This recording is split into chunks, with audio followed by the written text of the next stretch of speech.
Hola, ¿cómo están? Mi nombre es Raúl Velomusto y voy a ser su profesor en este primer módulo de Project Management que está destinado a marco y procesos de la gestión de proyectos.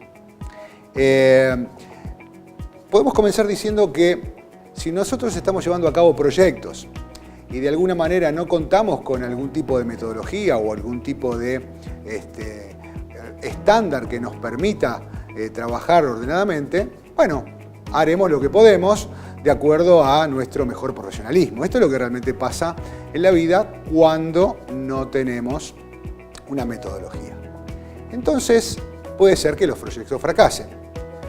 Ustedes saben muy bien que muchos proyectos pueden ser completados, pero con sobrecostos, es decir, con un valor final muy por encima del presupuesto original, o tal vez con sobreplazos, es decir, estos proyectos que terminan atrasados, o proyectos que nosotros llamamos degradados, es decir, aquellos proyectos cuyo producto tiene una funcionalidad menor, ¿no es cierto?, a la que teníamos arreglada con el cliente. También pasa muchas veces que los proyectos están pero tan mal, tan desviados, que deben ser cancelados antes de terminar. Esto ocurre porque, bueno, como todo en la vida, los proyectos son muy permeables a las relaciones de costo-beneficio.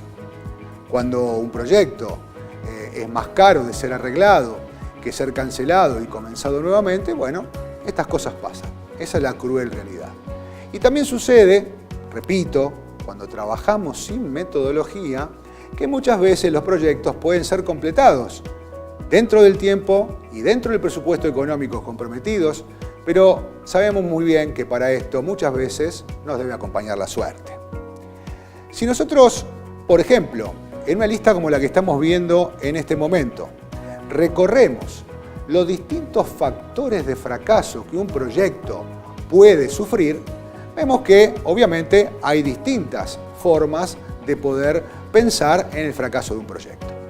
Lo que yo les voy a pedir ahora es que en un ratito nomás detengan el video y traten de verificar cómo ordenarían ustedes esta lista si tienen que pensar en que necesitamos que los factores de fracaso queden enumerados de mayor a menor. ¿Qué quiero decir? Van a ir arriba aquellos factores que tengan mayor peso o que en la experiencia de ustedes se presenten más veces. Está claro que, como tenemos un punto que dice otros, esta lista no pretende ser exhaustiva. Sin embargo, seguramente ustedes estarán pensando que alguno u otro punto de esta lista merece estar en otro lugar dentro del ranking. Les voy a pedir entonces, como dije recién, que detengan el video y armen su propia lista. Seguramente habrás pensado en que algunos de los puntos van más arriba y otros más abajo. Lo que suele suceder muchas veces con esto es que se conforma una especie de manchón negro, si estamos escribiendo con tinta negra, en la parte superior de la lista, porque todo el mundo piensa que lo más importante debe ir más arriba y que todo es importante. Sin embargo, quiero pedirles disculpas porque he armado este ejercicio para que discutamos internamente qué es lo que puede suceder, pero quiero decirles que el orden original es el que están viendo en la lista, tal y como está. Por supuesto que este orden tiene que ver con alguna entidad que ha estudiado esto. En este caso, estoy hablando de Standish Group, que es un grupo que en los Estados Unidos hace estudios y encuestas alrededor de proyectos y en general trabaja con grandes compañías. Y cada 3 o 4 años saca un documento que se llama The Chaos Report, el reporte del caos. Parece mentira, pero un reporte que habla de la gestión de proyectos se llama el reporte del caos. ¿Suena conocido? Bien, en la última edición de The Chaos Report, el orden de los factores de fracaso es exactamente el que estamos viendo en esta lista. Entonces, si por ejemplo yo pensé que lo importante es la falta de planificación, es decir, no puedo trabajar en un proyecto sin que este esté planificado. Ese punto debe ir más arriba. Bueno, es absolutamente lógico que un proyecto debe ser planificado, pero les pido atención, por favor, en el primer punto. Requerimientos incorrectos. En realidad se habla de requerimientos incorrectos o incompletos. Y ahora todo empieza a tener otra lógica. Si yo no sé qué es lo que quiero hacer, ¿qué importa si lo he planificado o no? ¿Sí? Así que esta lista tiene una lógica interna muy poderosa y yo los animo a que ustedes la estudien permanentemente cuando están teniendo problemas en los proyectos. Veamos por favor el top 3 de esta lista.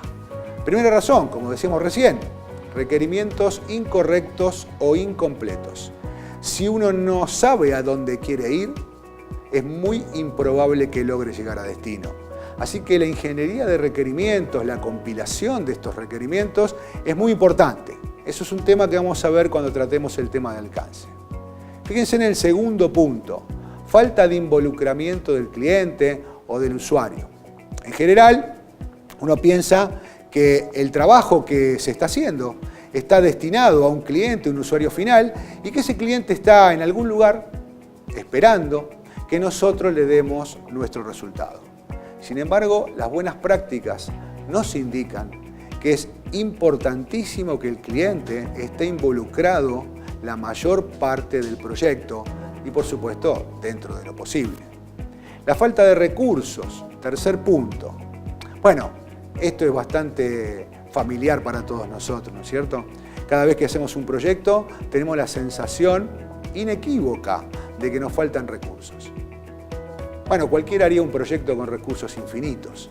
Una de las definiciones que podríamos hacer de lo que el Project Management es, tiene que ver con esto, con gestionar proyectos dentro de un contexto de recursos finitos. El arte de gestionar recursos finitos está muy ligado al gerenciamiento de proyectos. Entonces, ¿qué es lo que sucede? Debemos cambiar el enfoque. No podemos trabajar sin metodología. Por lo tanto, vamos a estar comentando cuál es el modelo que nosotros utilizamos en este máster. Antes de pasar a eso, vamos a hablar de nuestro objeto de estudio. Es decir, lo primero que vamos a estudiar es qué cosa es un proyecto. Si a mí me preguntan qué es un proyecto, yo podría decir que un proyecto es una serie de actividades, que esas actividades están ejecutadas por personas, como decíamos recién, dentro de un contexto de recursos limitados, ¿sí? Y además, como también surgía de la lista que habíamos visto antes, siguiendo actividades planificadas, controladas, mientras que son ejecutadas. Es decir, esto es bastante normal de pensar cuando uno dice qué es un proyecto. Pero si nos ponemos a pensar solamente las características que nombramos, están ejecutados por personas, los recursos son limitados, son una serie de actividades que tienen una cierta lógica y entonces esa lógica surge de un plan, ese plan debe ser ejecutado y debe ser controlado. Acabo de decir ciertas características que tienen que ver también con las operaciones, con los procesos. Y ahí tenemos un problema, porque los proyectos y los procesos se parecen. Se parecen en este tipo de cuestiones. Están ejecutados por personas, tienen recursos finitos y demás. Les quiere decir que tanto los proyectos como las operaciones tienen puntos en común, características comunes bastante elocuentes. Por lo tanto, para poder diferenciar uno del otro, vamos a tener que buscar características específicas de uno y del otro. Como lo que nos interesa es definir proyecto, vamos a buscar especificidades de los proyectos frente a los procesos. La primera especificidad que tienen los proyectos frente a los procesos tiene que ver con la cuestión temporal. Tanto en los proyectos como en los procesos, el tiempo es una variable que está presente. Ahora bien, ¿cómo está presente el tiempo en una operación, en un proceso? Muy bien, por ejemplo, si yo fabrico puertas, el tiempo que discurre entre que comienzo a tratar el material al principio de la línea y sale una puerta al final de la línea, es lo que podríamos llamar el periodo o, por la inversa, la frecuencia de este proceso. Nosotros somos capaces de fabricar una puerta cada X minutos. Ahí está la variable temporal en los procesos. pero el proceso se vuelve a repetir. Y así fabricamos una, otra y otra puerta más. Por lo tanto, el tiempo está presente, pero los procesos tienen cierta repetitividad. En cambio, los proyectos comienzan y terminan. Están acotados en el tiempo. Un proyecto, entonces, es un esfuerzo temporal. Vamos a ver más tarde que ese entorno de tiempo en el cual un proyecto discurre, nosotros lo vamos a llamar ciclo de vida del proyecto.